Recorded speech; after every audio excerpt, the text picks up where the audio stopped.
सभी मित्रों को मेरा आनंदम प्रणाम।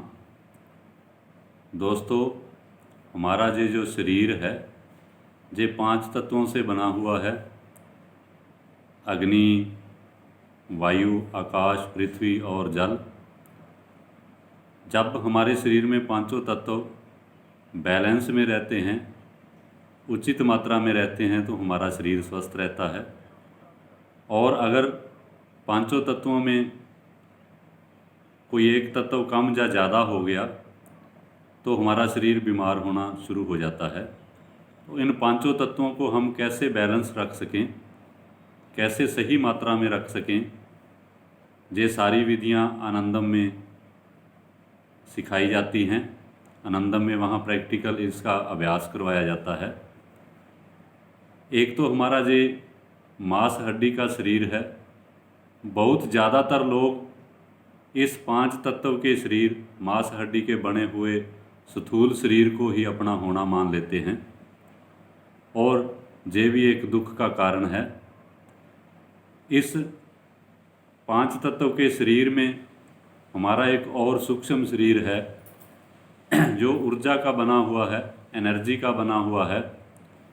और ऊर्जा का वो शरीर हमारे इस शरीर में पूरी तरीके से फिट हुआ है।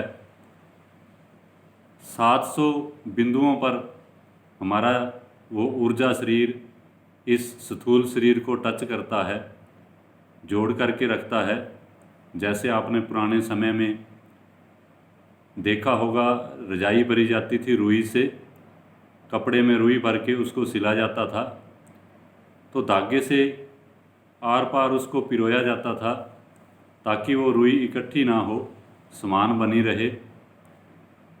तो इसी तरीके से ये ऊर्जा शरीर हमारे इस जो स्थूल शरीर है, हार्ड मांस का बना हुआ शरीर है, इसको 700 बिंदुओं पर टच करता है।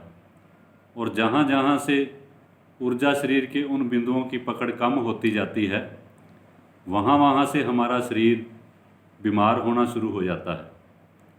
आपने सुना होगा किसी व्यक्ति को अधरंग हो गई है और उसका आधा शरीर का आधा हिस्सा काम करना बंद कर गया।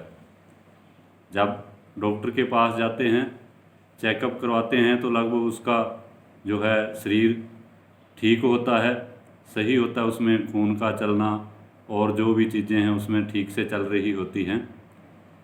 और असल में कारण क्या होता है, जो ऊर्जा का शरीर है वो वहाँ से हट गया है, वहाँ से उसने छोड़ दिया है, अपनी पकड़ छोड़ दी है। तो शरीर का वो हिस्सा पूरे का पूरा ही एक साइड काम करना बंद कर गई है।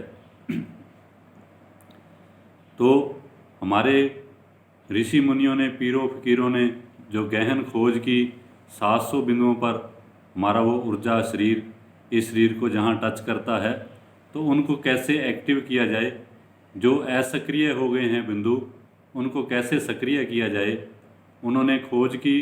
तो उन्होंने 100 बिंदुओं पर एक मेन बिंदु, मुख्य बिंदु ढूंढे, जिनको सक्रिय करने से बाकी के सभी बिंदु अपने आप ही सक्रिय हो जाते हैं। तो उन्होंने 7 ऐसे बिंदुओं की खोज की जिनको सक्रिय करने से 700 बिंदु अपने आप ही सक्रिय हो जाते हैं। तो उन्हीं 7 बिंदुओं को उन्होंने 7 चक्र कहा। जैसे पहला जो चक्र है, मुख्य चक्र, मूल आधार चक्र, दूसरा स्वाधिष्ठान चक्र, तीसरा नाभि चक्र, जिसे हारा सेंटर भी बोलते हैं, हमारे जीवन का केंद्र है, और हृदय चक्र, और गले में जो कंठ चक्र है, शिव नेत्र 10वां द्वार, इसे छठा चक्र कहा है, और सिर की चोटी पर जहाँ ब्राह्मण लोग चोटी रखते हैं, सहस्त्रहार चक्र कहा है, 7वां बिंदु कहा है। अगर 7 चक्रों को एक्टिव कर लिया जाए तो मनुष्य संपूर्ण रूप से स्वस्थ हो जाता है, शारीरिक रूप से भी और मानसिक रूप से भी, और उसका धार्मिकता में प्रवेश हो जाता है अगर 7 बिंदुओं को सक्रिय कर लिया जाए। तो आनंद के महासागर संस्था में बहुत ही आसान तरीक़ों से इन चक्रों को एक्टिव करा दिया जाता है। हंसते हुए, खेलते हुए, नाचते हुए आपको पता ही नहीं चलेगा कब आपकी ऊर्जा ऊपर की ओर उठी और 7वें चक्र तक पहुंच गई। तो आप आनंदम आनंद के महासागर संस्था में आएँ। और अभी तो मैंने आपको सिर्फ 2 शरीरों के बारे में ही बताया है, एक स्थूल शरीर और एक सूक्ष्म शरीर। आप इससे भी गहन जो और शरीर हैं उनके बारे में भी जान पाएंगे और पूर्ण रूप से आप स्वस्थ हो पाएंगे छोटे छोटे प्रयोगों के द्वारा। तो आपसे मैं प्रार्थना करता हूँ आप आनंदम आनंद का महासागर संस्था को ज्वाइन करें और इन सब प्रयोगों में से गुजरते हुए आप अपने शरीर को स्वस्थ करने के लिए प्रयास करें। आप जी का बहुत बहुत धन्यवाद।